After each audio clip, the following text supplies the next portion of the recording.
Education system से मतलब आप क्या चाह रहे हैं, किस तरह का होना चाहिए हमारे देश का एजुकेशन सिस्टम? तो जो सिक्योरिटी के एक्सपर्ट्स हैं, यदि वो जाकर ये बताए कि ये जो रॉयट था ये हिंदू मुस्लिम रॉयट नहीं था, ये स्लीपर सेल वाले कहीं पत्थर फेंक गए और उसकी वजह से ये द्वेष पनप गया, ये सामान्य रॉयट नहीं है, ये रॉयट स्पॉन्सर्ड रॉयट है। वो लोग जो कमजोर दिल के या जो लोग अति भावुक हैं, उन्हें अपने पूर्व जन्म को नहीं देखना चाहिए, क्योंकि वो इंटरनेट में तो बाढ़ लगी हुई है वीडियोस की अप्सरा साधना को लेके कि बस पैसा मिलेगा, धन मिलेगा, अप्सरा साधना की जाए और बाकी कुछ ज़्यादा नियम कानून नहीं है। तो कुछ आप इसके बारे में कहेंगे? कई मंदिरों में तो बेइज्जती कर दी जाती है स्त्रियों की। स्त्री जिस घर में नेगेटिव एनर्जी हो वहाँ काम नहीं बनेंगे, चाहे ग्रह कितने अच्छे हों, लेकिन वो घर काम नहीं बनने देगा, वो स्थान कार्य नहीं बनने देगा, वो ऑफिस कार्य नहीं बनने देगा। बहुत से लोग कहते हैं घर में शिवलिंग नहीं रखना चाहिए, तो क्या ये सच है? गरुड़ पुराण तो वो ग्रंथ है जो किसी भी व्यक्ति को पाप का कार्य करने से रोक देगा कि सोशल मीडिया का इस्तेमाल इस रूप में बिल्कुल ना किया जाए कि वह वैमनस्य को बढ़ावा दे। तो क्या फिर जो हम कर्म कर रहे हैं चीज़ें बदली जा सकती है, और बदली जा सकती है तो कितनी हद तक? हेलो फ्रेंड्स, मैं विशाल तिवारी आप सभी का स्वागत करता हूं mystic insights podcast show by Vedic vox पे। हम हर हफ्ते आपके लिए स्पिरिचुअलिटी, हेल्थ और सोशल टॉपिक्स पर पॉडकास्ट लेकर आते हैं, और हम आपसे यही चाहेंगे कि इसे सुनने के साथ साथ आप चैनल को सब्सक्राइब ज़रूर करें, पार्टिसिपेट करें, लाइक करें, वीडियो को शेयर करें, और साथ में कोई भी सजेशन हो आपका तो कमेंट ज़रूर करें, क्योंकि आपका हर एक सजेशन हमारे लिए बहुत इंपॉर्टेंट है। साथ में एक ज़रूरी बात, हमने अपना वैदिक वॉक्स ऐप लॉन्च कर दिया है, जहाँ पे आप बहुत ईजिली स्पिरिचुअलिटी और हेल्थ से रिलेटेड ऑनलाइन कोर्सेज को एक्सेस कर सकते हैं। So to change your life, download our app Vedic Vox from play store.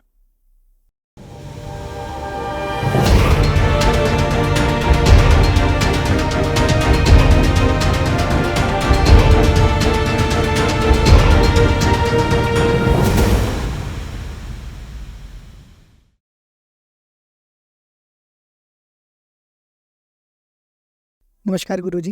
नमस्कार। कैसे हैं गुरुजी आप? एकदम अच्छा जी। एक्चुअली क्या है, जब कोई मतलब गेस्ट हमारे यहाँ आते हैं तो हम उनको वेलकम टू मिस्टिक इनसाइट्स कहते हैं। यहाँ तो आप ही ने वेलकम कर दिया तो एक्चुअली आज काफ़ी क्वेश्चंस हैं और आपके मैं वीडियोस देखता हूँ, काफ़ी इंस्पायरिंग रहते हैं और साइंटिफिकली भी रहते हैं। तो मैंने बहुत सारी चीज़ें जो हमारे स्पिरिचुअलिटी से, हमारी एस्ट्रोलॉजी से जुड़ी हुई हैं, तो उनको ऐसे क्वेश्चंस मैं लेकर आया हूँ कि मैं चाहूँगा कि आपसे कुछ मतलब साइंटिफिकली बेस्ड भी आंसर लूँ, जिससे आज का यूथ, आज का यंगस्टर्स कनेक्ट हो सके। लेकिन पहले तो मैं ये जानना चाहूँगा गुरुजी कि मतलब आप एक वेल नोन एस्ट्रोलॉजर भी हैं, आप दिल्ली यूनिवर्सिटी में प्रोफेसर भी हैं, आप मतलब कहना चाहिए एजुकेशन जो सिस्टम है गवर्नमेंट के साथ उस कमेटी में भी काम कर रहे हैं, पॉलिसी की, आप बहुत सारे काम कर रहे हैं। तो ये सब की शुरुआत गुरुजी हुई कहाँ से? आप इतना बड़ा स्पिरिचुअल ऑर्गेनाइजेशन चला रहे हैं जहाँ पे आप यूथ को कनेक्ट कर रहे हैं, तो शुरुआत कहाँ से हुई इसकी? जब मैं लगभग 8 वर्ष का था, 8.25 वर्ष का था जी। तब एक अंदर अजीब सी वहलता होती थी कि प्रभु जी को ढूंढना है, वो कहाँ है, भगवान कहाँ रहते हैं। जी। तो जैसे एक वक्त था जब लोगों को फिल्मों का शौक था, तो जिसको फिल्म में काम करना होता था मुंबई भाग जाता था, और जिसको स्पिरिचुअलिटी में काम करना होता था वो ऋषिकेश भाग जाता था या काशी भाग जाता था जी। या हरिद्वार चला था। 3 जगह ये प्रमुख थी। तो हम ऋषिकेश गए, वहाँ पर कुछ बड़े विद्वान जन मिले। भगवान जी तो नहीं मिले, लेकिन वो विद्वान मिल रहे हैं। संत अगर कोई मिल जाए तो समझिए अब भगवान भी मिल जाएंगे। संत का हाथ प्यार से और रक्षा भाव में यदि हमारे सर पे आ जाए तो ये तय है कि अब भगवान जी भी मिल जाएंगे। बिल्कुल। तो वही यात्रा अनवरत रूप से चलती रही। उसके बीच में थोड़ा बहुत पढ़े लिखे, तो फिर दिल्ली यूनिवर्सिटी में मैं पॉलिटिकल साइंस पढ़ाता हूँ। मेरे सब्जेक्ट, मेरा कार्य बिल्कुल कॉन्ट्रडिक्टरी है। सेवा तो सभी को करना चाहिए, लेकिन फिर थोड़ी सी एस्ट्रोलॉजी पढ़ी थी, इत्तेफाक से टीवी पे मौका मिला आने का, तो वो एस्ट्रोलॉजी 15-16 साल 17 साल तक चलती रही। तो पढ़ने पढ़ाने का शौक है, बच्चों के साथ इंटरेक्ट करने का शौक है, हर बच्चा कुछ ना कुछ सिखाया जाता है जी। तो मेरा अध्यापन कार्य भी चल रहा है। और रही बात ये जो आध्यात्मिक संगठन बनाने की है, तो बस ये बन गया, मैया की कृपा से, गुरु महाराज के आशीर्वाद से ये बन गया। इसको बच्चे ही अब चलाते हैं, क्यों तो समाज की संपत्ति है, समाज ही अपने तरीके से चलाए और देश धर्म का यहाँ कार्य हो सके ऐसा प्रयत्न करते हैं। लेकिन गुरुजी ये है ना कि आप बहुत स्ट्रॉन्ग आइडियोलॉजी लेके आगे बढ़ रहे हैं। जैसा कि मैंने देखा, आप बहुत ज़्यादा फोकस आप एजुकेशन को करते हैं और इंटरनल सिक्योरिटी को करते हैं। तो सबसे पहले तो मैं ये जानना चाहूँगा कि एजुकेशन सिस्टम से मतलब आप क्या चाह रहे हैं, किस तरह का होना चाहिए हमारे देश का एजुकेशन सिस्टम? देखिए, अभी जो हमारा एजुकेशन सिस्टम है वो केवल एक क्षुधा शांत करता है और वो है पेट की क्षुधा। जबकि एजुकेशन सिस्टम हमारा ऐसा होना चाहिए जिसमें हमारा व्यवहार का परिवर्तन हो। हर घर इस वक्त संकट महसूस कर रहा है कि बुढ़ापे में हमारे बच्चे हमें रखेंगे कि नहीं। ये एजुकेशन सिस्टम सिखा ही नहीं पाया बच्चों को, हमारे 2 पीढ़ी पहले से लेकर आज तक, और चूंकि हमने नहीं सीखा तो हम भी आगे नहीं दे पा रहे। तो एक एजुकेशन सिस्टम वो सिस्टम होता है जिसमें हम व्यवहार का परिवर्तन करते हैं, जिसमें हमारा दिमाग खुलता है, सिलेबस उसे बंद कर देता है। बिल्डिंग्स, जो स्कूल की बिल्डिंग्स होती हैं, वो बच्चे को बंद कर देती है। बच्चे को खुलना चाहिए, समाज को देखना चाहिए, समाज को समझना चाहिए और हर बच्चे के भीतर देशभक्ति भरनी है, ईश भक्ति भरनी है, चाहे वो किसी पंथ को माने, लेकिन उसके अंदर ईश भक्ति भरनी चाहिए, माता पिता की भक्ति भरनी चाहिए और उसे भारत के इतिहास को समझाना चाहिए। तो दिमाग एकदम खुल जाएगा, चाहे आगे जाके वो साइंटिस्ट बने, चाहे वो कॉमर्स में जाए, किसी भी विधा में जाए, लेकिन एक खुले दिमाग से जाएगा तो बड़ा काम करेगा, इनोवेटिव काम करेगा। हम पिछले कब तक रहेंगे? तो ऐसा एजुकेशन सिस्टम हम चाहते हैं जो हृदय में वो ज्वाला मनुष्य के उत्पन्न करे कि मानव सेवा करनी है और दिमाग को, बुद्धि को विशाल करना है, हृदय को विशाल करना है, देश धर्म और समाज के कार्य करते हुए माता पिता की सेवा करनी है। बस देखिए, उसके बाद तो हम किसी के रोके नहीं रुकेंगे। सही कहा आपने। एक्चुअली आपने जैसे इतिहास की बात की, हिस्ट्री की बात की, तो ये हिस्ट्री तो बहुत इंपॉर्टेंट है। अगर आपको आगे बढ़ना है तो पीछे देखना ही पड़ता है जी। बट लेकिन ये भी है गुरुजी कि आज की डेट में बहुत जगह हिस्ट्री के नाम पे बहुत सी ऐसी चीज़ें बताई जाती है जहाँ कुछ सीखने को नहीं मिल रहा कि हम गुलाम थे, हम कमज़ोर थे, एग्जाम्पल। तो ऐसी कौन सी चीज़ें हिस्ट्री की ऐड होनी चाहिए आपके हिसाब से, जिससे लोगों को लगे नहीं नहीं हम ऐसे नहीं थे, असली चेहरा, असली शक्ति हमारे पास ऑलरेडी थी, एक से शक्तिमान लोग हो चुके हैं भारत में। किस तरह का होना चाहिए हिस्ट्री? देखिए, वैदिक सिस्टम, चाहे मैं कहता हूँ 4 पन्ने पढ़े, लेकिन वैदिक सिस्टम है, वेदांत सिस्टम है, षड दर्शन सिस्टम है और हमारे जो प्रमुख राजा हुए वो सिस्टम है। मैं यदि आपसे कहूँ, मैं अपने बच्चों से ये बात कहता हूँ, उनको ये विषय पढ़ाता भी हूँ। मान लीजिए किसी को ये पता चले कि जो IAS ICS ऑफिसर्स आज होते हैं, अंग्रेज़ों के ज़माने में उसे ICS ऑफिसर बोलते थे, वो होते थे, वो सिस्टम तो श्री राम जी के समय में ऑलरेडी था, श्री कृष्ण के समय में ऑलरेडी था, कौटिल्य के समय में ऑलरेडी था। तो अब हम कितने एडवांस स्टेट सिस्टम थे, ये बच्चे को बताना बहुत जरूरी है। हम कहते हैं हम ऋषि मुनियों के संतान हैं। किस ऋषि की संतान है ये बताएं जरा। चलिए, किसी ने कह दिया अपनी जाति के अनुसार, अपने गोत्र के अनुसार, उन्होंने बता दिया हम भारद्वाज ऋषि के, हम कश्यप ऋषि के आदि। तो उनका कंट्रीब्यूशन क्या है? वो ऋषि क्यों हैं? इतने मान्यता उनकी क्यों है? गौतम ऋषि की इतनी मान्यता क्यों है? जैमिनी ऋषि की इतनी मान्यता क्यों है? याज्ञवल्क्य की इतनी मान्यता क्यों है? तो नहीं पता होता।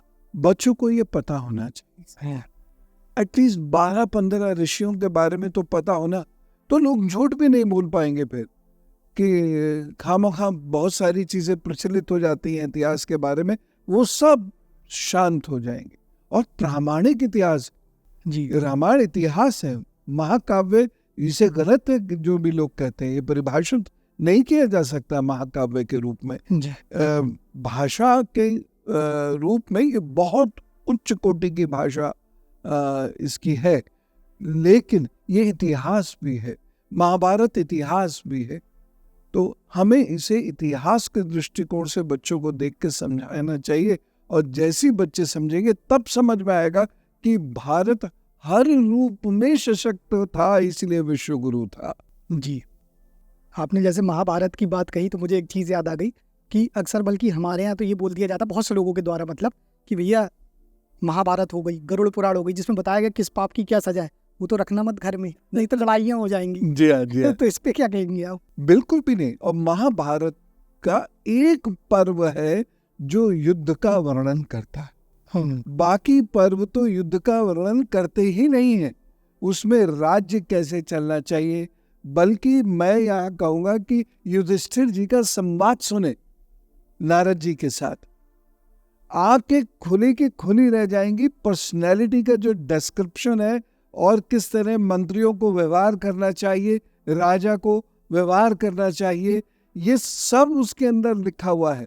किस तरह विद्यार्थी का व्यवहार होना चाहिए, विद्यार्थी कितना प्रतिभाशाली बन सकता है उसको सुनने के बाद। हमें किसी मोटिवेटर की जरूरत ही नहीं है मंच पर, और हम उसको पढ़ें और थोड़े से सूत्र और हमारे भीतर कायाकल्प हो जाएगी, हमारी सोच बदलनी शुरू हो जाएगी। महाभारत तो वो ग्रंथ है जिसमें ये लिखा हुआ है कैसे खाना चाहिए, कैसे सोना चाहिए, क्या नहीं करना चाहिए। ज्ञान का अतुलनीय भंडार होने के कारण ही ये कहा जाता है, जो महाभारत में नहीं है वो कहीं नहीं है।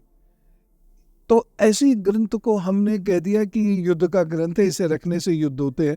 और जो मैं ये पूछता हूँ ऐसे लोगों से कि आपके घर में महाभारत है? नहीं, युद्ध है?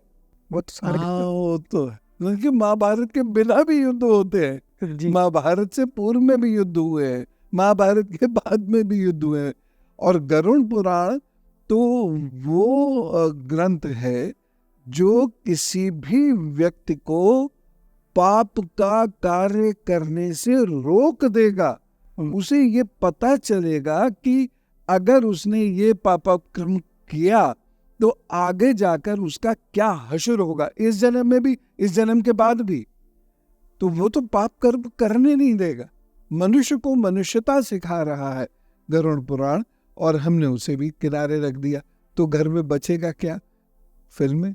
सही, जो हिंसक फिल्में बचेंगी, बच्चे वो देखेंगे, और देखने के बाद हिंसा का जो पहला मुजाहरा होगा वो घर में ही होगा, माँ बाप पे ही होगा। सही बात। तो बच्चों को अच्छी चीज बताएं और साथ ही साथ बलिष्ठ बनाएं, मजबूत बनाएं, कि अगर दुश्मन से मुकाबला करना है तो भी नंबर 1 हो, और ज्ञान की बात आए तो भी नंबर 1। एक्चुअली में ऐसे ही थे हमारे ऋषि लोग। जी जी, लेकिन आज वो चीज़ सब हम लोग भूलते जा रहे हैं और खोते जा रहे हैं। अच्छा, आपने एजुकेशन सिस्टम को तो बहुत अच्छी तरह समझाया, लेकिन एक चीज़ और जानना चाहता हूँ, आप एक फील्ड में और वर्क कर रहे हैं, वो है इंटरनल सिक्योरिटी गवर्नमेंट के साथ। थोड़ा इसको समझाइए, क्या चीज़ है ये और किस तरह का काम इस पे आप कर रहे हैं?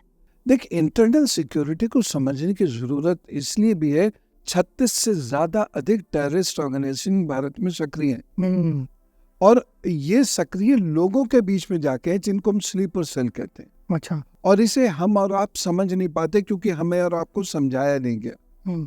तो जो सिक्योरिटी के एक्सपर्ट्स हैं, यदि वो जाकर ये बताएं कि ये जो रॉयट था ये हिंदू मुस्लिम रॉयट नहीं था, ये स्लीपर सेल वाले कहीं पत्थर फेंक गए और उसकी वजह से ये द्वेष पनप गया, ये सामान्य रॉयट नहीं है, ये रॉयट स्पॉन्सर्ड रॉयट है। ओके। ऐसी और बहुत सारी चीजें हैं। सोशल मीडिया का जो सबसे खराब इस्तेमाल करते हैं वो ये स्लीपर सेल के लोग करते हैं, और देश लड़ेगा तो देश कमजोर होगा, देश कमजोर होगा तो उसकी अर्थव्यवस्था कमजोर होगी, अर्थव्यवस्था कमजोर होगी तो देश घुटने पे बैठना शुरू कर देगा, दूसरे लोगों के पीछे घूमना शुरू कर देगा। यही तो वो चाहते हैं कि यहाँ का जो बाजार है वो हमें मिल जाए, यहाँ की जो जमीन है वो हमें मिल जाए। बस इसीलिए वो इंटरनल सिक्योरिटी को लेकर हमें थ्रेटन करते हैं, कहीं बांग्लादेश, कहीं रोहिंग्याज, ये लोग भारत में घुसाते हैं। अब मणिपुर में तो सीमा ऐसी है कि आप मणिपुर में खड़े होकर देख सकते हैं कि थोड़ा सा जंगल है और उसमें कोई मूवमेंट है तो आप देख सकते हैं जी।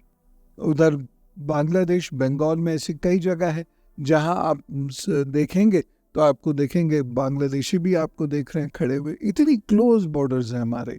ऐसे पाकिस्तान में भी है, राजौरी से आप झाँकेंगे तो नदी, सड़क और उसके उधर पाकिस्तानी लोग। तो ये सारी चीजें हमें समझनी है कि हमारी दोस्ती किससे है, किससे नहीं है, क्यों नहीं है।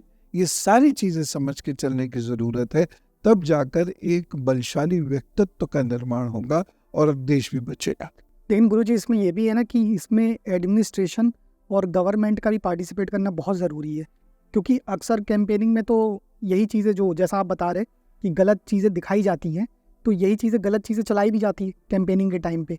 तो फिर वो कैसे बचे इंसान को तो यही लगता है ना, वो कोई ना कोई लीडर को तो फॉलो करता है, कहीं ना कहीं लगता है कि मतलब हाँ ये सही बोल रहा है या ये सही बोल रहे। 100% बिल्कुल सही बात आपने कही है, क्योंकि सिक्योरिटी, इंटरनल सिक्योरिटी इतना बड़ा मुद्दा है जी कि मेरे, आपके या लाख लोगों के करने से कुछ नहीं होगा। जब तक कि सरकारी मशीनरी इस पे काम नहीं करेगी तब तक इंटरनल सिक्योरिटी को, जो एक बहुत महत्वपूर्ण लड़ाई है आजकल जो है एक्सटर्नल वॉर्स कम होती है और थ्रेट टू इंटरनल सिक्योरिटी ज़्यादा होता है, तो उसको रोका जा सकता है। और जो ये बात भी ठीक है कि सोशल मीडिया का इस्तेमाल इस रूप में बिल्कुल ना किया जाए कि वह वैमनस्य को बढ़ावा दे। बाकी आप वोट किसी को करिए, जी बिल्कुल, मेरा पॉलिटिकल अलाइनमेंट कुछ भी हो सकता है, आपका कुछ हो सकता है, लेकिन देश तो एक ही है। वोट किसी को भी दें, देश पहले होना चाहिए। जी जी। और आपसे कुछ चीज़ें एस्ट्रोलॉजी पे क्वेश्चन करना चाहूँगा, क्योंकि वो किए बिना जाए तो मज़ा नहीं आएगा। तो एक्चुअली ये समझाइए गुरुजी कि किसी भी व्यक्ति के जीवन में एस्ट्रोलॉजी कितनी इम्पोर्टेंट, कितनी महत्वपूर्ण है? देखिए, एस्ट्रोलॉजी एक इंडिकेटर है, क्रिएटर नहीं है। जी। बृहस्पति ऐसा है तो ऐसा होगा, ये बृहस्पति इंडिकेशन दे रहा है, बृहस्पति की वजह से ऐसा नहीं है। सब कुछ हमारे अपने कर्मों की वजह से ही होता है और वह कर्म हमारे आत्मा में अवस्थित रहते हैं। आत्मा अजर है, अमर है, न जलती है न सुखाई जा सकती है। तो ये अनवरत हजारों वर्षों से चली आ रही है। शरीर ओढ़ती है ये आत्मा, इसलिए ओढ़ती है क्योंकि उसे कुछ कार्य कर रहे हैं, नहीं तो वो शरीर की उसे आवश्यकता नहीं थी। तो उस शरीर के माध्यम से अपने विवेक का इस्तेमाल करते हुए आत्मा कुछ कार्य करती है। अच्छे लोगों की जो बुद्धि होती है वो अच्छा कार्य कराती है, बुरे लोगों की बुद्धि बुरा कार्य कराती है।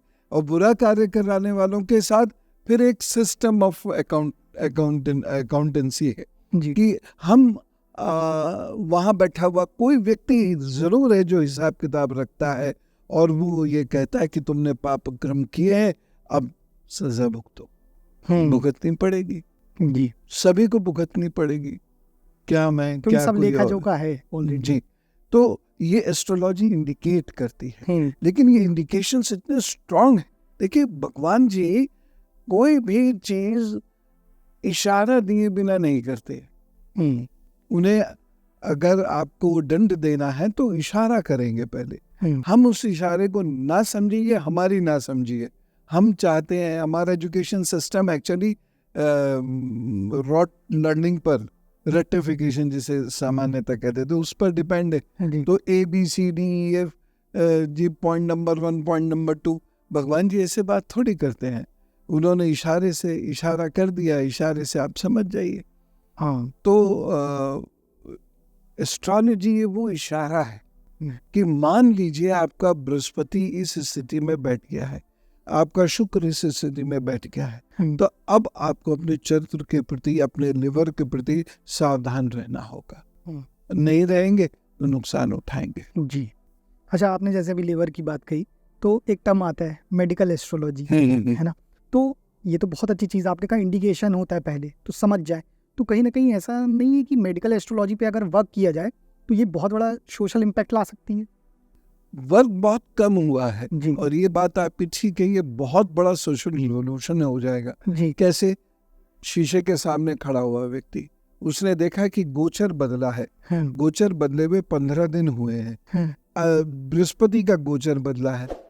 अब ऐसे करके अपनी जीभ देख ले, वो हाँ, जीभ लाल है, नीलापन लिए हुए है, सफेद है, यहाँ से कटने तो नहीं लगी, छाले तो नहीं आने लगी। जी 15 दिन में ये पता चलने लगेगा।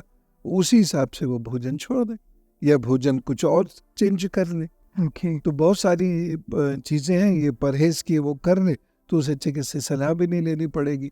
अब एक छोटा सा मैं उदाहरण देता हूँ। जी मंगल जब भी अपना राशि परिवर्तन करके हाँ खराब राशि में पहुंचता है तो ऐसे में दुख, संताप और क्रोध बढ़ जाता है। व्यक्ति क्रोध में इतना भयंकर हो जाता है, ये अलग अलग राशियों के हिसाब से हम जान सकते हैं। तो इतना भयंकर वो हो जाता है कि अपने दाम्पत्य जीवन पर कुल्हाड़ी मार लेता है, अपनी नौकरी पर कुल्हाड़ी मार लेता है, या जबरदस्ती कहीं गाड़ी भिड़ा देगा और वहाँ लड़ाई लड़ेगा, अपनी फजीहत कराएगा, सड़क पर फौजदारी में फंस जाएगा, वाद विवाद हो जाएगा, भाई बहनों के साथ लड़ बैठेगा। ये क्लियर इंडिकेशन है। ठीक, अब ये हमें कैसे पता चले कि ये मंगल ऐसे चेंज हो रहा है? तो ये क्या करे, तो हमारे हाथ पे वो रेखाएं जो सब लोग देख सकते हैं कि ये छोटी छोटी, अच्छा ये रेखाएं आ रही है मंगल पर, इधर भी आ रही है मंगल पर, ऐसे करके 5 मिनट सर खुजाइए और उसके बाद एक निष्कर्ष पे पहुंच जाइए कि भैया 45 दिन अब चुपचाप पड़े रहना है, नहीं तो ये गड़बड़ कर देगा। कोई खरीद फरोख्त भी खासतौर से लैंड संबंधी नहीं करनी, नहीं तो ये नुकसान कर देगा। ये है एस्ट्रोलॉजी और ये है मेडिकल एस्ट्रोलॉजी कि जैसी मंगल खराब हुआ आपका ब्लड प्रेशर ऊपर नीचे होगा, हड्डियों में दिक्कत एकदम से शुरू होगी, सर दर्द शुरू होगा, आंखों की प्रॉब्लम शुरू हो जाएगी। बस ये आप समझ गए तो अब ठंडी चीजें खाना बंद कर दीजिए। प्राणायाम सर्वश्रेष्ठ दवा है, वो करना शुरू कर दिए। थोड़ा वॉक कीजिए, ऐसे लोगों के साथ बैठना शुरू करिए जो हंसते हंसाते हैं, अच्छी अच्छी बातें करते हैं, आप उनके साथ हंसी हंसाई अच्छी अच्छी बात कीजिए, मंगल का ये दौर खत्म हो जाएगा। मतलब ये पराविज्ञान तो हम लोग क्या का अमेजिंग है, मतलब हर चीज़ बताई जा सकती है, समझी जा सकती है और अलर्ट रहा जा सकता है ये चीज़ें। अच्छा गुरुजी, पूर्व जन्म भी देखा जा सकता हो ऑब्वियस है एस्ट्रोलॉजी से कि मतलब क्या कर्म बंधन है जुड़े हुए हैं। तो और जो हम देखते हैं आज हमारी जो एस्ट्रोलॉजी है वो दर्पण रहती है, हमारा मतलब चार्ट जो रहता है दर्पण रहता है कि हम क्या करके आए, उस बेस पे आगे क्या होने वाला है। तो क्या फिर जो हम कर्म कर रहे हैं चीज़ें बदली जा सकती है, और बदली जा सकती है तो कितनी हद तक? देखिए, भगवान जी ने मनुष्य को जन्म दिया जी और विवेक दिया, विवेक देके उनको स्वतंत्र कर्म करने के लिए छोड़ दिया। वो पूरी तरह स्वतंत्र तो नहीं है लेकिन स्वतंत्र कर्म कर सकता है। तो अगर वह अपने पूर्व जन्म से शिक्षा लेके इस जन्म में अच्छे कर्म कर लेगा तो निश्चित रूप से उसको लाभ हो जाएगा। उसका जो पाप है वो पुण्य में कन्वर्ट होगा। मनुष्य जन्म मिला यही बहुत बड़ा कोई पुण्य था, लेकिन उसमें हम पाप कर देते हैं, अनजाने बहुत सारे पाप हो जाते हैं। तो उनको पुण्य में बदलने का एक मौका हमको मिल जाता है यदि आप पूर्व जन्म को समझ सके, यदि आप पूर्व जन्म को देख सके। लेकिन यहाँ पे एक प्रिकॉशन है, वो लोग जो कमजोर दिल के या जो लोग अति भावुक हैं उन्हें अपने पूर्व जन्म को नहीं देखना चाहिए। अच्छा, क्योंकि वो इस जन्म को छोड़ के उस जन्म में ज्यादा रहने लग जाएंगे। हाँ ये चीज कनेक्ट हो सकते हैं। अब है नहीं, अब हमारा शरीर वहाँ है नहीं, अब हमें लोग भी नहीं पहचानेंगे और इतना बारीक तो हम देख भी नहीं पाएंगे। तो हम दो नाव में सवार हो जाएंगे जी। इसलिए जो मिला है इसी में सेवा करते हुए, श्रेष्ठ कर्म करते हुए, ईमानदारी से भगवत भजन करते हुए ये जीवन निकालने की कोशिश करनी चाहिए। अपने आप पूर्व जन्म सधना शुरू हो जाएगा और उस जन्म के जो पाप कर्म है वो इस जन्म में ही पुण्य में बदलेंगे और हम बहुत सारी पीड़ाओं से मुक्ति पालेंगे जी। ये बहुत सारी पीड़ाएं तो बहुत सारे अलग अलग दोषों के कारण भी आती है। तो आपके हिसाब से कुंडली में जो दोष बनते हैं तो सबसे बड़ा दोष कौन सा होता है आपके अनुसार? पितृदोष और ग्रहण दोष। पितृदोष और ग्रहण दोष। जी जी पितृदोष मैं ज्योतिषीय आधार पे बात कर रहा हूँ। जी पितृदोष और ग्रहण दोष, ग्रहण का मतलब है जब सूर्य चंद्रमा के बहुत क्लोज हो राहु और केतु, ये लोग तमाम राज्यों के होने पर भी उन्नति नहीं कर पाते। ओके। बहुत मेहनत इन्हें करनी पड़ती है, आज 4 कदम आगे बढ़ते हैं 3 कदम पीछे आ जाते हैं। तो ये दोष बहुत खराब, ग्रहण दोष किसी को लगता हो तो। जी। और पितृदोष आप समझिए, घर में रौनक ही नहीं लगती। लोग साथ बैठेंगे, अच्छे मूड में बैठे, कोई इशू नहीं है, लेकिन थोड़ी देर में झगड़ा शुरू हो जाएगा। शादियां नहीं होंगी, हो गई तो भली बहुत नहीं होंगी, और कहीं संतान की कोई प्रॉब्लम आ जाएगी। तो वो लगातार पितृदोष के उपाय आप करते रहेंगे तो गाड़ी खिसकती रहेगी, नहीं तो एकदम रुक के खड़ी हो जाएगी।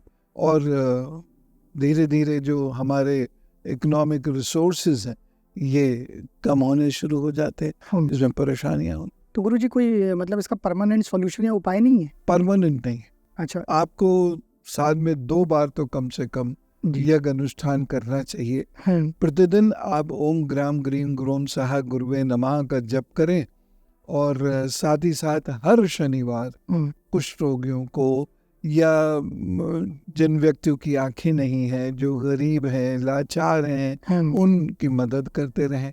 उनको कभी काला कभी पीला वस्त्र दान कर दिया, उससे चीजें चलती रहेंगी, लेकिन परमानेंट इलाज नहीं। जिस दिन छोड़ दिया उसी दिन से परेशानियां शुरू। ओके। तो गुरुजी जैसे बहुत सारे उपाय रहते हैं, मतलब लोग जैसे बताते, जैसे एक अनुष्ठान बताया आपने एग्जाम्पल, कभी कोई कहता है कुछ चीज़ें दान करनी है, रत्नों से भी कुछ सॉल्यूशन दिए जाते हैं, और साधनाएं वगैरह भी होती हैं, कुछ मंत्र जाप होते हैं। तो इनमें से ये अलग अलग कैटेगरी के सबसे इफेक्टिव और जल्दी फलीभूत होने वाली चीज़ आप किसको मानते हैं? देखिए, सबसे पहले व्यवहार का परिवर्तन, क्योंकि हर ग्रह एक निश्चित व्यवहार देता है। हम उस ग्रह से यदि पीड़ित है तो व्यवहार में परिवर्तन कर रहे हैं, वह ग्रह प्रभावी कम हो जाएगा। दूसरी चीज है प्रभु का भजन। तीसरी चीज है कोई एक सेवा ले ले हर व्यक्ति, और उसे जीवन पर्यंत करे जरूर। 2 ले सकता है तो बहुत बढ़िया बात है, 4 ले सकता है और भी बढ़िया बात है, लेकिन हर व्यक्ति एक सेवा तो कर ही सकता है। सेवा मतलब किसी की भी, बुजुर्गों की ले ले, बुजुर्गों की गौ ले माता की ले ले, पानी की ले ले, पानी की सेवा भी तो बहुत बड़ी सेवा है। तालाब गंदा हो रहा है, उसकी सफाई की सेवा भी बहुत बड़ी सेवा है जी। प्रकृति पूजा हम लोग करते ही थे, तो प्रकृति के उत्थान की सेवा ले ले, कोई भी एक सेवा ले ले, पशु पक्षी की, घर के लोगों की, समाज के लोगों की, तो प्रकृति की, ये एक वो सेवा लेने। 3 ये चीजें हैं। फिर मैं रखता हूँ जड़ी बूटियों को। अच्छा। हाँ। और जड़ी बूटियों के बाद फिर मैं रखता हूँ धातु को, सोना चांदी आदि जी। और रत्न मेरी कैलकुलेशन में सबसे पीछे। मैंने पूरे जीवन में शायद 3 बार 4 बार से ज्यादा किसी को हीरा पुखराज नहीं बताया होगा, वो भी बहुत शुरू में। अब मुझे समझ में आ गया कि यही चीज आप करेंगे, इसी से लाभ होगा, अन्य किसी चीज से अमूल चूल परिवर्तन नहीं हो सकता। थेरेपेटिक यूज जरूर है रत्न का, ये मैं मानता हूँ, और वो उतना ही प्रयोग में लाना चाहिए। वो जीवन पर्यंत आपकी मदद करेगा ऐसा नहीं है। जड़ियां जो मदद कर देती हैं वो अद्भुत होती है, और मंत्र शक्ति अद्भुत है, लेकिन मंत्र का जो उच्चारण होता है वो भी महत्वपूर्ण है, और मंत्र जपने का जो तरीका है, जो समय है, वह भी बहुत महत्वपूर्ण है। तो व्यक्ति को उसके इष्ट पता हो, उनका मंत्र वो करना शुरू कर दे, बस दर्जा। मतलब इतना जरूरी नहीं है कि महंगे महंगे जेम स्टोन्स पहने, कर्म करो सब हो जाएगा, बिल्कुल जरूरी नहीं है जी। हाल ही में भी बहुत सारी भविष्यवाणियां हुई हैं, इंटरनेट में भी आए दिन आता रहता है कि मतलब 2025 ऐसा है जब बहुत सारे मतलब कहना चाहिए युद्ध हो सकते हैं अलग अलग देशों में, और इंटरनेशनली लेवल पे मतलब बहुत सारी दिक्कतें भी बढ़ेंगी, और साथ में प्राकृतिक आपदाएं भी आएंगी। मतलब जैसे या तो भूकंप हो सकता है, सुनामी हो सकती। कुछ लोग भविष्य मालिका का भी उदाहरण देते हैं। तो एस्ट्रोलॉजिकल पॉइंट ऑफ व्यू से आप इस चीज़ को कैसे देखते हो? देखिए, नवंबर से लेकर 2024 नवंबर से 2026 की फरवरी तक का जो ये समय है, ये देवी आपदाओं का समय है। अच्छा। और उसके साथ साथ ये घर गृहस्थी में, रिश्ते नातों में भारी दिक्कतें पैदा करेगा। ये उसका समय है। तीसरी बात जो है, इसमें छोटे बड़े युद्ध होंगे, आंतरिक कलह भी हो सकती है जो एक युद्ध से कम उसकी विभीषिका नहीं होती। आंतरिक कलह भी उसमें हो सकती है, जिसे हम लोग सिविल राइट्स या इस तरीके से बात करते हैं, बड़े क्लैशेस, गृह युद्ध, जो बड़े समुदाय जो होते हैं देशों में, उनके बीच में बड़ी लड़ाई हो जाए, ये संभव है। जैसे सीरिया में हुआ, सूडान में हुआ, हैती में हुआ, इस प्रकार से ये हो सकता है। मतलब ये संभावनाएं हैं। अच्छा, लेकिन इसी बीच पे मैं एक चीज़ ये जानना चाहूँगा कि एस्ट्रोलॉजिकली आप भारत को कहाँ देखते हैं फ्यूचर? क्योंकि समीकरण बदल रहे हैं, अभी युद्ध होंगे तब भी कुछ चीज़ें रीसेट होंगी, तो भारत किस ओर जा रहा है? देखिए, भारत में युद्ध अगर नहीं हो रहा जी, बाकी कहीं भी युद्ध होगा जी, तो भारत को विटेज मिलेगा। अच्छा, क्योंकि भारत की इमेज बहुत अच्छी हो रही है कि ये युद्ध शांत कराता है। इनके पास वो सॉफ्ट पावर है, वो आध्यात्मिक शक्ति है, जिसको पढ़ने सुनने से हम शांति की तरफ बढ़ते हैं। तो हमें समझ में आता है कि युद्ध का क्या करेंगे, तो भारत की इम्पोर्टेंस उसमें बढ़ेगी। कुछ समस्याएं मुझे दिख रही हैं 2027 से और 2030 के बीच में भारत के लिए, लेकिन फिर भी मैं कुल मिला के कहूँगा कि भारत की इमेज बेहतर होगी। भारत के कुछ लोग, बहुत कम है दुर्भाग्य से, बहुत ज़्यादा होने चाहिए, लेकिन कुछ लोगों की वजह से भारत की जो क्षमताएं हैं वो बेहतर सिद्ध होंगी और विश्व उनकी प्रशंसा करे। अच्छा, तो आज जैसे हमारे वेद पुराणों से हम लोग देखते हैं कि पुराने समय में, जैसे उस समय आपने इतिहास की बात कही थी, तो जब इतिहास देखो तो समझ में आता है कि देवता हो या दानव हो, इन लोगों को जब भी कुछ अलग पाना था तो इन लोगों ने तपस्या की, साधना की अपने जीवन में, जिसके फलस्वरूप उन्हें कुछ ना कुछ बड़ी शक्ति मिली। तो आज की डेट में क्या जो साधनाएं हैं वो विलुप्त हो गई हैं, या उस टाइम कुछ अलग थी, आज हम लोगों के लिए अवेलेबल नहीं है, या सही डायरेक्शन देने वाला कोई नहीं है, या की जा सकती हैं? बहुत अच्छा प्रश्न है। दरअसल लोग उतनी मेहनत नहीं कर पाते आज। जी, कुछ इच्छा की भी कमी है, कंफर्ट्स में रहने की आदत पड़ गई है, और इसके लिए तो कुछ दिन के लिए एकांत चाहिए। और दूसरी चीज ये है कि व्यक्ति उतना सीखना भी नहीं चाहता। तीसरी चीज है, सिखाने वाले भी नहीं। साधनाएं हैं और वही साधनाएं हैं, उनसे वही लाभ है भी अभी भी, और कुछ लोग हैं जो करते हैं, लेकिन सब लोगों को वह उपलब्ध नहीं है।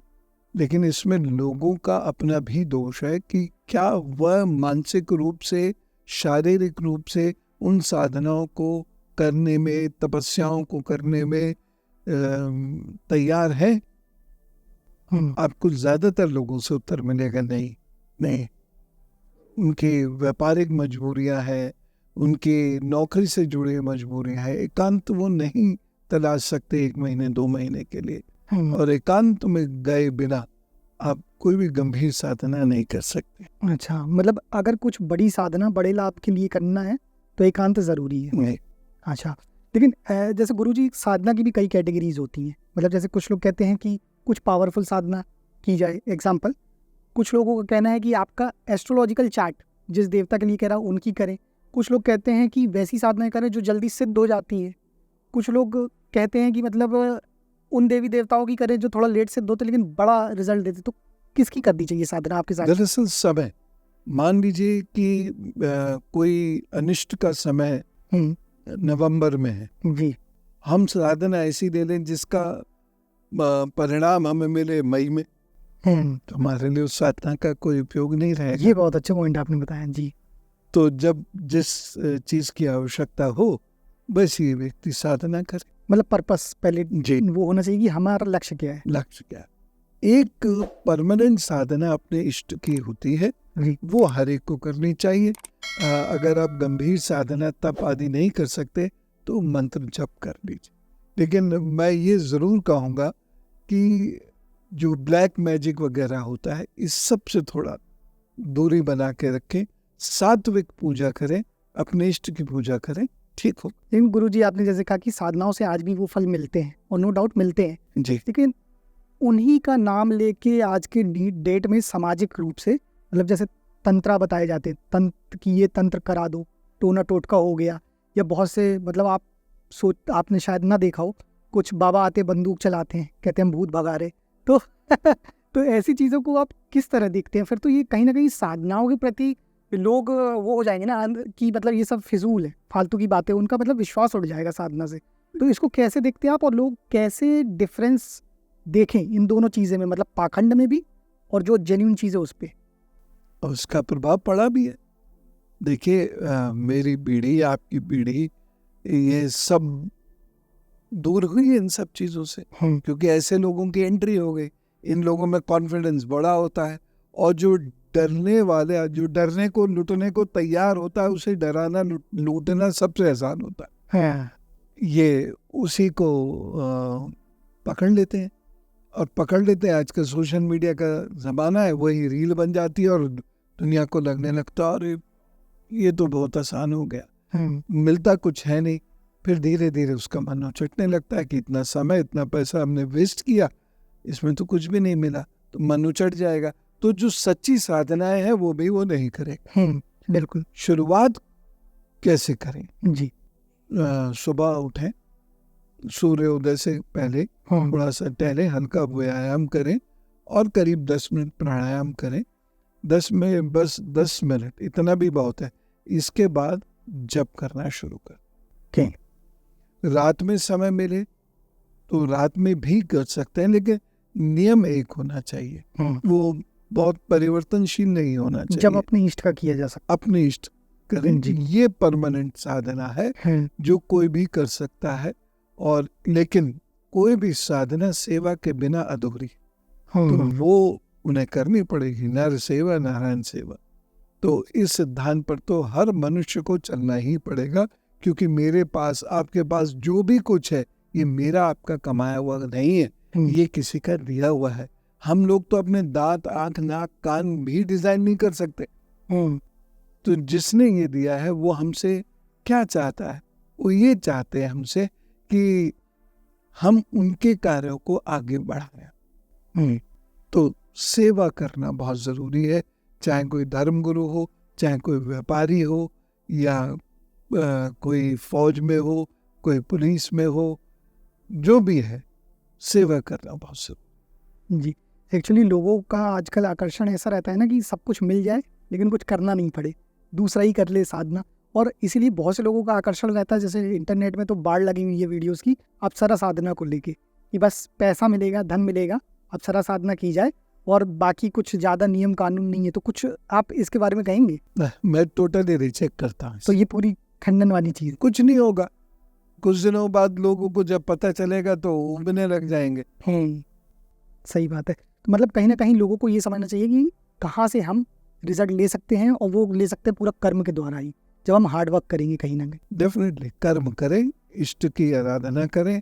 अगर गुरु है तो गुरु के पास जाएं, माता पिता के पास बैठे उनकी सेवा करें, और कोई एक सेवा समाज की वो ले ले जो मैंने अभी बताई, बस सब उसी से सिद्धियाँ होंगी। सिद्धि के लिए पूजा कभी नहीं करनी चाहिए। पूजा करेंगे सिद्धि अपने आप प्राप्त हो जाए। तो ये समाज समझ जाए और जल्दबाजी ना करे। मान लीजिए अप्सरा आग भी गई घर में, तो घर का क्या हाल होगा फिर? और कोई शादीशुदा है उसमें वहां अप्सरा की। सही बात है। इस शॉर्टकट के चक्कर में पूरा जीवन ही बर्बाद हो गया था। अच्छा गुरुजी, अभी आपके आश्रम से आए, एक तो बहुत अच्छा ऑरा फील हुआ, और मतलब अलग अलग स्थान में मैंने शिवलिंग भी देखे, और साकार रूप में भी शिव शक्ति को देखा, और मतलब नारायण का भी अलग क्षेत्र था। तो और मैंने आपकी वीडियोस देखे, आप अलग अलग साधनाएं टाइम टू टाइम कराते रहते हैं। तो मैं ये जानना चाहूँगा, गुरुजी की फेवरेट साधना कौन सी है? मैं तो मेरी मैया है जी। दुर्गा मैया, उन्हीं के ग्रुप की आराधना करता हूँ, मेरे गुरु महाराज की आराधना करता हूँ, बस नहीं। जी। अच्छा, जैसे आपने तो शिवलिंग रखे, ये आश्रम भी है, बहुत से लोग कहते हैं घर में शिवलिंग नहीं रखना चाहिए, तो क्या ये सच है? नहीं रखे लोग। कह रहे थे ये, इसमें मैंने एक सेमिनार में सुना, कोई बता रहे हैं इसमें बहुत गर्मी होती है, इसमें न्यूक्लियर रिएक्टर जैसी गर्मी होती है। जी हाँ, ऐसा भी कहते हैं। काय को हम बात फैलाते हैं ऐसी जी। गड़बड़ शड़बड़, इसमें कोई गर्मी नहीं होती। जी। पूजा में जब शरीर से वो ऊर्जाएं प्रस्तुत होती है तो मनुष्य में उतनी गर्मी आ जाती, मनुष्य को बर्बाद कर दो घर से, तो उसमें कोई, और न्यूक्लियर रिएक्टर हर शिवलिंग नहीं होता। जी। तो ये दो बातें समाज को समझनी चाहिए, मैं विनम्र निवेदन करता हूँ।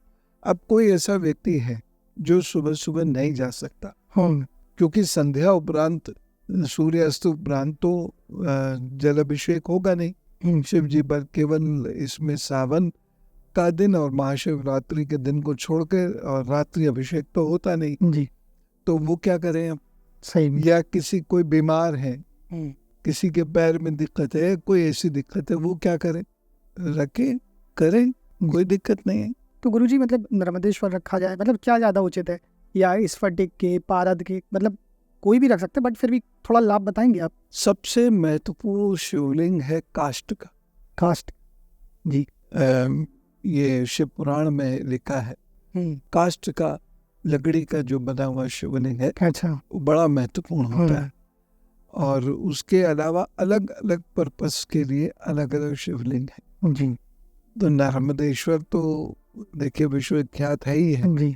तो वो अगर मिल जाए, वैसे तो कहते हैं नर्मदा का हर पत्थर शिवलिंग, तो नर्मदेश्वर रख सकते हैं, जी। और जल अभिषेक नियमित रूप से कर सकते हैं।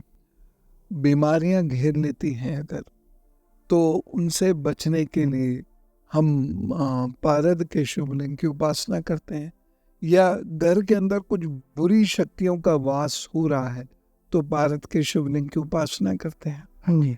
और स्फटिक के शिवलिंग है, स्फटिक के शिवलिंग की उपासना की जाती है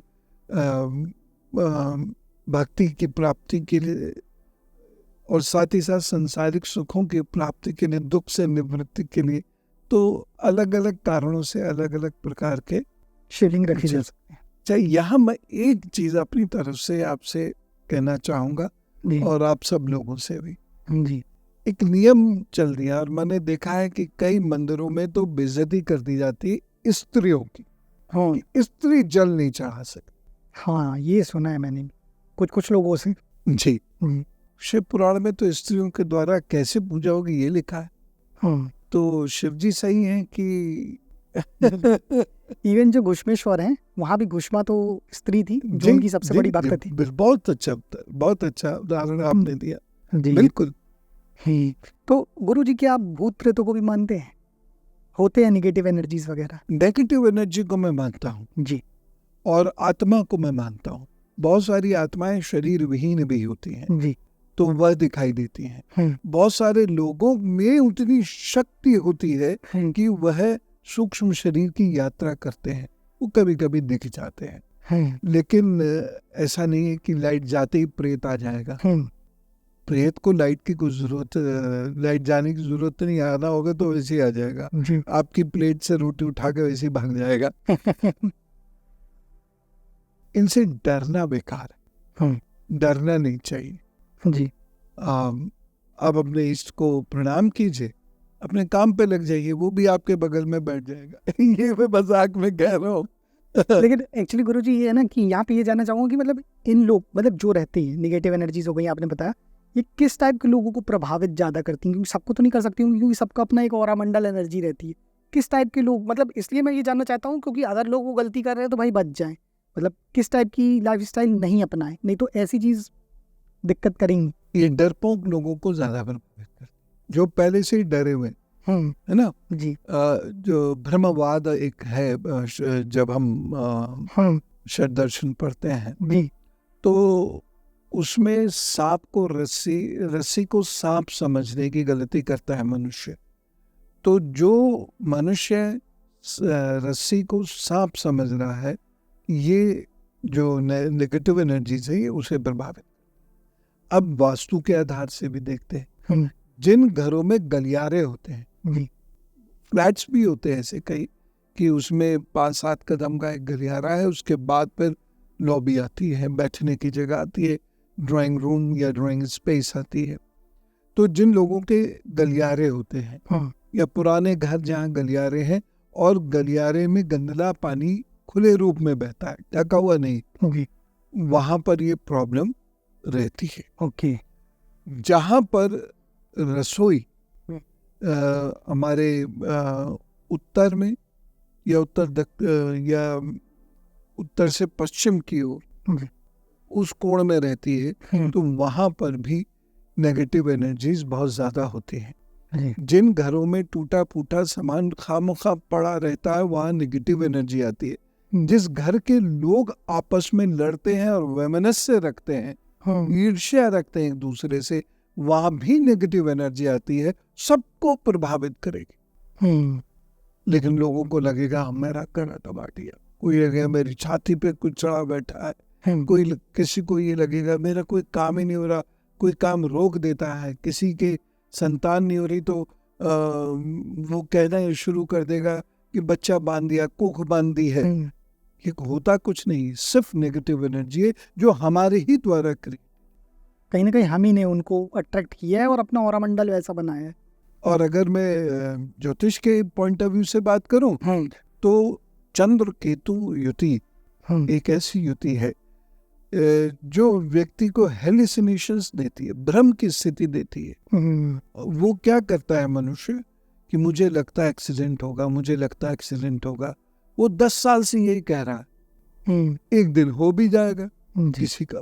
वही देखिए, सड़क है, कभी ना कभी तो हर व्यक्ति का एक्सीडेंट होता ही है। देखो मैंने कहा था ना, अब 10 साल से रोज कहा था, सही बात, उस कभी ना कभी होगा। अच्छा कहते तो भी अच्छा कभी ना कभी जरूर होता। ये चंद्र केतु की युति है जिसमें व्यक्ति ये मानने लगता है कि मैं जो सोचता हूँ, जो कहता हूँ, वो हो जाता है और उसका वह फिर वैज्ञानिक परीक्षण भी नहीं करता। तो ये तीनों कारण मैंने आपको बताए और इसलिए नेगेटिव एनर्जी क्रिएट होती है घरों में। और जिस घर में नेगेटिव एनर्जी हो वहाँ काम नहीं बनेंगे। चाहे ग्रह कितने अच्छे हों, लेकिन वो घर काम नहीं बनने देगा, वो स्थान कार्य नहीं बनने देगा, वो ऑफिस कार्य नहीं बनने देगा। क्योंकि सब कुछ कहीं ना कहीं एनर्जी ही तो है जो फ्लो हो रही, चाहे अच्छी हो चाहे बुरी। अगर हमने बुरा किया है तो ऑब्वियस ऑब्स्टिकल्स आने ही है। बिल्कुल जी। गुरु जी, आपने जैसे अभी तीनों तरह से इसको एक्सप्लेन किया, आपने साइंटिफिकली भी बताया, तो एक चीज़ मैं ये ज़रूर पूछूंगा आपसे। अक्सर लोग ऐसे कमेंट करते हैं, इवन हम लोग के भी वीडियोस में किए गए हैं, मतलब जो नकारात्मक लोग हैं या बिल्कुल अंधविश्वास करते हैं एस्ट्रोलॉजी पे, कहते हैं कि ये सब चीज़ें कुछ नहीं है, क्योंकि अगर आपका काम बिगड़ रहा है तो ऊपर से मंगल आके तो काम बिगाड़ेंगे नहीं ग्रह, या शनि देव आके तो एक्सीडेंट करा नहीं देंगे। तो ये सब कहने की बातें हैं कि शनि मतलब शनि ग्रह ऐसा आया या राहु ऐसा आया, ऐसा कुछ नहीं होता, ग्रह थोड़ी ना उतर के आते। तो इस पे आपका क्या जवाब है, साइंटिफिकली एक्सप्लेन करिए। पहली चीज, ग्रह स्वयं कभी नहीं उतरता। ये बात एकदम सही है, ठीक। ग्रह इंडिकेटर है, कॉज नहीं है। मेरा नुकसान हो रहा है तो कॉज मेरे कर्म है, कॉज बृहस्पति नहीं है या कॉज मंगल नहीं है, वो इंडिकेट कर रहे हैं। जैसे गाड़ी को राइट में जाना है तो राइट इंडिकेटर दबा दिया, तो इंडिकेटर नहीं मोड़ रहा, मोड़ मैं ही रहा हूं उसको। इंडिकेटर ये बता रहा है कि अब आपको ट्रैफिक देखते हुए दाहिने की ओर जाना है, ठीक है। ये एक चीज है। तो वो लोग जो इस बात को कहते हैं, ये अपने आप को करेक्ट करें कि ज्योतिष कभी नहीं कहेगा कि मंगल की वजह से ये काम हो गया। ये सामान्य भाषा में कह दी जाती है, जो हर विषय की अपनी भाषा होती है और बहुत कोलोकियल टाइप होती है, तो उसमें हम ये कह देते हैं। बाकी ये सिर्फ इंडिकेटर है। दूसरी बात, रिसर्च हुई, हमारे जीनों में एक्स्ट्रा टेरेस्ट्रियल इम्पैक्ट होता है। अच्छा जी। और ये उन ग्रहों से प्रभावित। ग्रह हर वक्त धरती की हर चीज पर प्रभाव डालते हैं जी। अलग अलग कोण से। तो कोई कोण अच्छा होता है, कोई कोण बुरा होता है, कोई कोण बहुत बुरा होता है। तो ये प्रभाव पड़ते हैं, और जिसकी वजह से धरती तो क्या, धरती के नीचे भी मूवमेंट्स होते हैं, और उन मूवमेंट्स को अगर हम रीड कर सकते हैं, किसी भी चीज को अगर हम रीड कर सकते हैं और उसकी रीडिंग में 80% तक सत्यता है, तो इसका मतलब वो सटल विज्ञान है। अदरवाइज तो मेडिकल साइंस में भी तो लिखते हैं लोग कि क्लिनिकल टेस्ट कराएं और ये कराएं वो कराएं, ये मशीन ही बताएंगे। इतने पैसे लेने के बाद भी हम 100% कहाँ लिखा पा रहे हैं पर्चे पर कि ये 100% ऐसा है, ये हो सकता। तो ज्योतिष में वो जो एक्स्ट्रा टेरेस्ट्रियल इम्पैक्ट्स हैं हमारे बॉडी के ऊपर, वो हमारे दिमाग पर काम करते हैं, और इसलिए हर व्यक्ति का टेस्ट अलग होता है। आप जैसे सामान्यतः लोग चंद्रमा की बात करते हैं कि चंद्रमा के एक पक्ष में ज्वार आता है, एक में भाटा आता है। बॉडी के अंदर, विचारों के अंदर भी ऐसा होता है जी। ज्वार भाटा, क्योंकि 72% पानी शरीर में रहना जरूरी है, और उस शरीर के ऑक्सीजन की 20% ऑक्सीजन केवल दिमाग शोषण कर लेता है। तो ये स्थिति क्या होती है, यही चंद्रमा से मूव करते हैं, और इसका इम्पैक्ट पड़ता है। मौसम बदलेगा, भारत का अलग होगा, कनाडा का अलग होगा, ऑस्ट्रेलिया का अलग होगा गोलार्ध के हिसाब से। तो मौसम बदलेगा। अब उस समय में कौन सा ग्रह कहाँ बैठा हुआ है और वो क्या इम्पैक्ट डालेगा, वो हमारे मूड को डिसाइड करेगा। हमने कई बार ऐसे शोज किए हैं जहाँ हमने लोगों को ये बताया है, और खासतौर से वो लोग जो विद्वान है मानते नहीं। देखिए, दो लोग हैं, एक तो आपने कहा निरर्थक आलोचना ही करनी है, बिल्कुल, और सोशल मीडिया पे एक लाइन लिखी बेवकूफ है बे, खत्म। अब क्यों है, क्या है, अब उसे कहाँ पकड़ रहे हैं? सही बात। तो वो एक्चुअली बेवकूफ वो है, कुबुद्धि वो है, निर्बुद्धि वो है। जी। जो विद्वान होगा लेकिन आलोचक होगा, वो कॉज भी देगा अपना और कॉज पढ़ेगा। समझे आप? जी। तो ऐसे लोगों के साथ बैठकर हमने कई बार वार्तालाप किया, और उन्होंने इस बात को स्वीकारा कि हाँ, सच्चाई है। गुरु जी, हमारे वेद वगैरह जब इतने स्ट्रॉन्ग हैं, इतनी अच्छी अच्छी विद्याएं हैं हमारे पास जो साइंटिफिकली बेस्ड हैं, लेकिन अगर पिछले कुछ 100 साल की बात करें तो लोग एक चीज़ ये देखते कि जब हम इतने स्ट्रॉन्ग हैं और थे, तो लक्ष्मी जी की पूजा यहाँ की जाती है, और डेवलप्ड कंट्रीज़ बाहर हैं, पैसा बाहर वाले कमा रहे हैं, तो फिर हम पूजा साधना क्यों करें? मतलब एग्जाम्पल। बिल्कुल ठीक है उनका ये कमेंट, तो मैं अप्रिशिएट करता हूँ। सरस्वती की पूजा हम कर रहे हैं, विश्वगुरु अमेरिका बन रहा, क्योंकि भाव नहीं है। हमने लक्ष्मी जी की पूजा तो कर रही, लेकिन अब लक्ष्मी जी का एक तो मतलब धन से नहीं है, लक्ष्मी जी का बड़ा व्यापक अर्थ होता है। तो लक्ष्मी जी की हमने पूजा तो की, भाव नहीं था, साल में एक दिन कर ली, उससे क्या होगा? बाकी दिन तो हम वो काम कर रहे हैं जो लक्ष्मी जी के विरुद्ध जा रहा। सही। तो हमारी पूजा मठिया मीठ हो गई। ये भी तो देखना चाहिए हमको। सही। 365 दिन होते हैं, 364 दिन तो हमने वो काम किए जो लक्ष्मी जी के मर्यादा के विरुद्ध है, और एक दिन उनकी पूजा कर ली, आरती गाली, प्रसाद बांट दिया, उससे थोड़ी वो प्रसन्न हो जाएंगे। सही है। तो आपको जो भी अनुष्ठान लेना है वो लंबे समय तक लेना है, और अपने व्यवहार, रहन सहन सब में परिवर्तन करके आप चलेंगे, फिर फायदा ना हो तो बताएं। गुरु जी, एक चीज़, मतलब मैं भी कुछ चीज़ें अंदर से सोचता हूँ, मेरे मन में बात आती, मैं आपकी राय लेना चाहूँगा। आपने जो अभी बात कही, इसी चीज़ का मैं कई बार एनालिसिस कर रहा था, तो मेरे दिमाग में यही आया रहा कि जब साल में एक बार लोग लक्ष्मी जी की पूजा करते हैं, और इस पर्पज़ से करते हैं कि ढेर सारा धन आएगा, क्योंकि आपने कहा व्यापक अर्थ है लक्ष्मी जी का, लेकिन लोग सीधे लक्ष्मी मतलब धन, पैसा, सीधा ऐसा जोड़ते हैं ज्ञान के अभाव में। तो मुझे ऐसा लगा, मतलब गुरुजी की, मतलब लोग जिस तरह से दीपावली में लक्ष्मी जी की पूजा करते हैं, अगर ऐसे ही सेम इम्पोर्टेंस वसंत पंचमी को दे दें कि ज्ञान बुद्धि आ जाए, तो लक्ष्मी भी आएंगी, ज्ञान भी आएगा, क्योंकि बिना ज्ञान के, क्योंकि माँ का वो दूसरा रूप है, अगर ज्ञान नहीं है तो फिर पैसा भी नहीं आना है, क्योंकि ज्ञान तो कहीं ना कहीं लगाना पड़ेगा, और कैसे इन्वेस्ट करना है, कैसे हम खर्च करें, लेकिन लोग वो चीज़ उतने लेवल पे नहीं देख पाते। तो कहीं ना कहीं मुझे लगता है कि ये चीज़ें समझने की ज़रूरत है। हाँ, ये पूजाएं जो है निर्बाध रूप से वर्ष भर चले जी। अब जैसे लक्ष्मी जी की किसी को पूजा करनी है तो बेटियों की मदद करें, जो बुजुर्ग लाचार लोग हैं उनकी मदद करें, उनका घर गंदा है उसकी सफाई करें, अपने घर की सफाई खुद करें, चाहे वो अरबपति ही क्यों ना हो, अपने घर के पश्चिमी और उत्तरी कोने की सफाई वो स्वयं करे। हर व्यक्ति अपनी डेस्क पर जब बैठे तो अपनी डेस्क साफ करे, ऑफिस में कोई शर्म की बात नहीं है, स्वयं साफ करें, होता रहो IAS, स्वयं साफ कीजिए, देखिएगा बुद्धि परिवर्तन होने लगेगा। और एक हमारे यहाँ यह अजीब चीज उड़ा दी, लक्ष्मी जी सरस्वती की विरोधी हैं।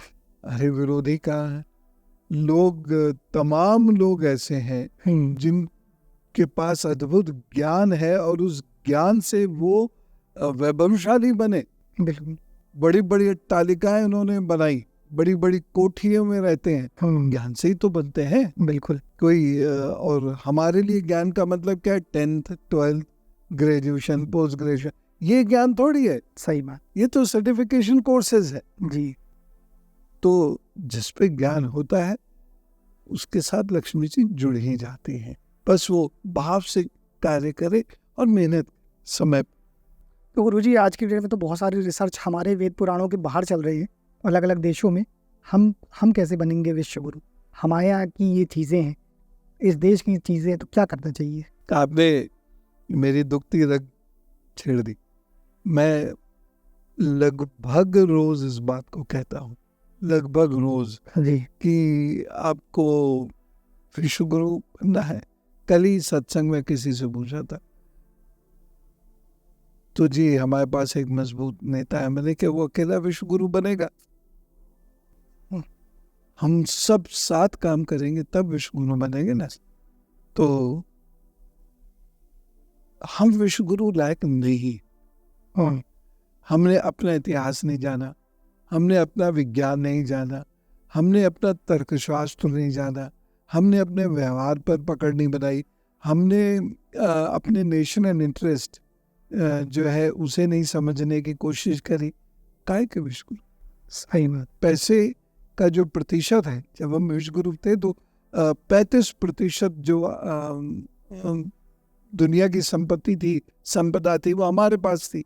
आज क्या स्थिति है? सही बात। हैप्पीनेस इंडेक्स में हम 126वें पायदान पर खड़े हुए। तो काहे के विश्व गुरु? ऐसे नहीं बनते विश्व गुरु। विश्व गुरु बनने के लिए ज्यादातर जनता विश्व गुरु जैसी हो तब बन पाएंगे, अन्यथा नहीं। सही बात है। धर्म का पालन करना इसलिए बहुत जरूरी है। धर्म केवल मांगने की चीज नहीं। देवता का मतलब ये नहीं मांगे जाओ, ये नाचे जाओ। उसके इतर भी बहुत कुछ चाहिए, तब विश्व गुरु बनेंगे, अन्यथा।